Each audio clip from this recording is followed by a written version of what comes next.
है न्यूज़पेपर 12 जून का यानी फ्राइडे का। तो इसमें हम कुछ न्यूज़ देखेंगे।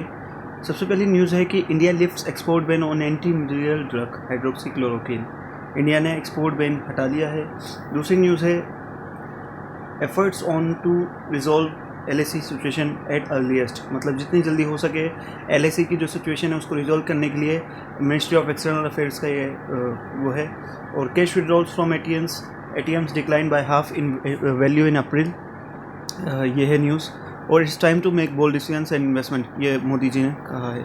अब इसमें कुछ कॉर्नर की न्यूज़ देखते हैं। Body removed in garbage van, official suspended. ये है कि जो गार्बेज वैन के द्वारा बॉडी रिमूव की गई उसके रिगार्डिंग जो है वो दिया गया, तो मतलब सस्पेंड कर दी गई जितने भी अधिकारी थे वो, ठीक है। अगला है वुमेंस को जो एक लेडी उनकी डेथ हुई थी, उसके अंदर जो डायरेक्टर थे उस हॉस्पिटल के जिनमें लेकर गए थे उनको, तो उनका ट्रांसफ़र हो गया या फिर उनको वो कर दिया गया। तो इसमें देखो मैंने हाईलाइट किया है ये रहा, तो आप देखो इसको, ये क्या है इसका मतलब, ये शंटेड आउट का मतलब यानी बदल देना, ठीक है। शंटेड आउट का मतलब, शंट आउट का मतलब बदल देना। और 40 released convicts rearrested in fresh cases. देखो दिल्ली पुलिस ने कहा है कि भाई जिनको हमने छोड़ दिया था, 40 persons who were recently release from the jail, वो दोबारा रीअरेस्ट कर दिए गए हैं क्योंकि उन्होंने कोई क्राइम कमिट किया है, ठीक है। अब नेक्स्ट आर्टिकल इसमें हमारे पास है slum population most at risk. ये कौन कह रहा है? ICMR कह रहा है, ठीक है। तो अभी इसमें देखो इस आर्टिकल में, India overtakes UK 4th highest कोविड-19 टेली इन्वॉल्व। इंडिया जो है चौथे नंबर पर आ गया है। और क्या क्या इसमें मेन बात दी है आर्टिकल में कि country is not in the community transmission, अभी तक हमारी देश कम्युनिटी ट्रांसमिशन में नहीं आया है। और ये भी बताया ICMR ने कि हमारे देश में जो रिस्क है वो रूरल एरिया में, जो अर्बन एरिया में 1.09% ज़्यादा है, मतलब टाइम्स ज़्यादा है। और स्लम एरिया में तो ये दोगुना, मतलब एक तरह से 1.89 times higher in urban slum, ठीक है। और ये इन्फेक्शन फैटेलिटी बहुत कम है, 0.08% है अभी। ICMR के डायरेक्टर जनरल जो हैं बलराम भार्गव, उन्होंने कहा ये बात, ठीक है। और इस आर्टिकल में और कोई ख़ास इन्फॉर्मेशन नहीं है जो है वो डराने वाली है कि बहुत ज़्यादा ये बढ़ गया है, ठीक है। चलो नेक्स्ट आर्टिकल देखते हैं। ये आर्टिकल पॉलिटिकल है लेकिन हम इसमें इंग्लिश पढ़ेंगे। Congress rushes to guard its flock in Rajasthan, यानी जो है कांग्रेस जो है वो भागती है गार्ड करने के लिए, मतलब बचाने के लिए अपने दल को या अपने उसको, ठीक है, दल को, एक तरह से अपने झुंड को, एक तरह से इसका मतलब ये है। एक और मैंने इसमें हाईलाइट की है line, mister Gehlot convened a meeting at the luxury resort. Convene का मतलब होता है मीटिंग बुलाना, है ना, या आयोजित करना, ठीक। एक और इसमें वर्ड है नेफेरियस डिज़ाइन। नेफेरियस इसका मतलब क्या है? नेफेरियस का मतलब होता है नापाक, है ना, मतलब एक तरह से गलत। नेक्स्ट है इसमें economic recovery path still uncertain. ये चीफ इकोनॉमिक एडवाइज़र जो है हमारे, कौन है इसमें पता लगेगा अभी। कृष्णमूर्ति सुब्रमण्यम हमारे चीफ इकोनॉमिक एडवाइज़र जो हैं, उन्होंने कहा है कि इस साल जो हमारी ग्रोथ रेट रहेगी वो एस्टिमेट करी गई थी लॉकडाउन के टाइम पर, मतलब we had estimated growth to be 1.5%, लगभग 1.5 या 2% करी गई थी। लेकिन सेकेंड हाफ में हो सकता है, देखो फर्स्ट हाफ जो है अप्रैल मई जून जुलाई अगस्त सितंबर, इसमें तो बहुत कुछ हुआ नहीं है। और जो सेकेंड हाफ है इस साल का, हो सकता है उसमें कुछ इंप्रूवमेंट आए। लेकिन स्टैंडर्ड एंड पुअर ने तो ये कह दिया है, और फिच ने भी, जो कि इंटरनेशनल रेटिंग एजेंसीज हैं, उन्होंने कहा है कि 5 से लेकर 6% तक डाउन आएगा इस साल हमारी ग्रोथ रेट में। लेकिन उसके बाद हमारी रिकवरी हो जाएगी, 8 साढ़े 8 से 9.5% नेक्स्ट ईयर में हमारी ग्रोथ रेट आ जाएगी, ठीक है। नेक्स्ट आर्टिकल देखते हैं।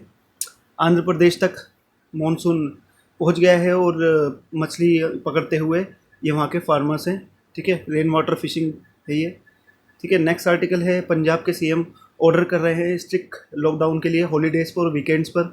और उन्होंने कहा है कि भाई जो भी एंट्रेंस होगा, कहीं पर भी कोई जाएगा, उसकी स्ट्रिक्ट वो हो, चेकिंग हो, मतलब उसके लिए सर्टिफिकेशन हो कि वो ठीक है। अगला है जो सब इंस्पेक्टर कोविड-19 से जो जिनकी डेथ हुई है, तो ठीक है, उनके मामला है थोड़ा सा इसमें, क्यों उनको मतलब हॉस्पिटल ने एडमिट नहीं किया। और नेक्स्ट केस है इसमें, Delhi sees biggest spike in new cases, लगभग 1800 केसेस आए और लगभग 34,000 पहुँच चुके हैं। और पूरे देश में लगभग अपने दिल्ली इसमें 2 लाख लगभग 2,70,000 की वो हो चुके हैं, टेस्ट हो चुके हैं टेस्ट, ठीक है। और आप इस तरह से देख सकते हो हेल्थ मिनिस्टर जो है सत्येंद्र जी ने कहा है 2015 मोर बेड्स का इंतज़ाम किया जा चुका है, मतलब किया जा रहा है प्राइवेट हॉस्पिटल्स में। नेक्स्ट आर्टिकल देखते हैं। अच्छा, ये आर्टिकल काम का है, IIT Madras top institution government ranking. IIT जो मद्रास है उसने अपने देश की जो नेशनल इंस्टीट्यूशनल रैंकिंग फ्रेमवर्क है ना, वो रैंक देता है। उसमें आईआईटी मद्रास ने टॉप किया है।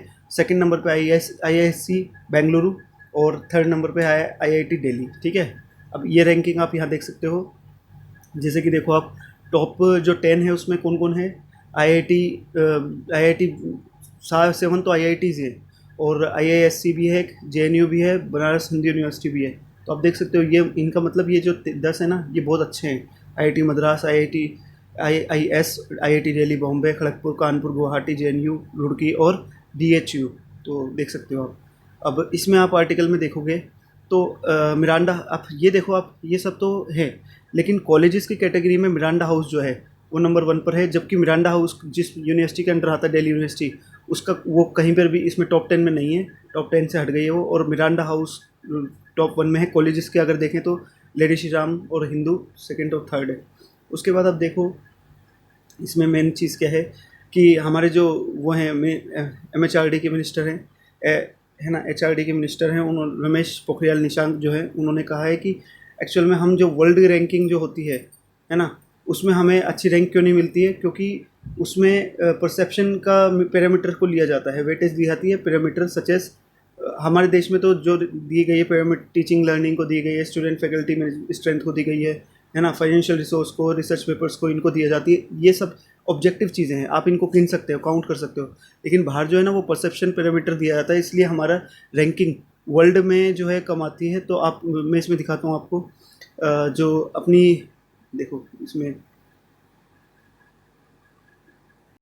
हाँ तो ये देखो QS वर्ल्ड यूनिवर्सिटी रैंकिंग जो है उसने कहा है कि मतलब उसमें हमारी जो है, उसमें हमारी these rankings come a day after QS world university rankings showed India's base including IISC and most IITs have slipped in the global list. मतलब ये जो है ना ग्लोबल लिस्ट में नीचे हो गए हैं। This due to high weightage given on perception parameter. International rank हमारी कम है, तो इससे हमें घबराने की ज़रूरत इतनी ज़्यादा नहीं है। लेकिन ऐसा कहा है हमारे HRD मिनिस्टर ने कि हम ऐसी कोशिश करेंगे कि हम ऐसा करेंगे कि बाहर वाले ये चाहें। देखो ये लाइन आप पढ़ो, he expressed confidence that the NRF ranking will reach a point where international institution will want to be include in the Indian ranking system. वो चाहें, वो ये सोचें कि हम इंडियन रैंकिंग सिस्टम में कैसे आगे आ जाएं, बजाय कि हम सोचें कि भाई हम उनकी रैंकिंग में ऊपर हो जाएं। तो इस तरह से कुछ हमारा ग्रोथ होनी चाहिए। कि नेक्स्ट आर्टिकल देखते हैं हम इसमें, वो है कि last eligible foreigner freed from detention, मतलब वो आज़ाद हो गए हैं। ये असम में डिटेंशन सेंटर में थे। असम में जो 6 डिटेंशन सेंटर है उसमें से एक में ये थे, 69 एज के हैं।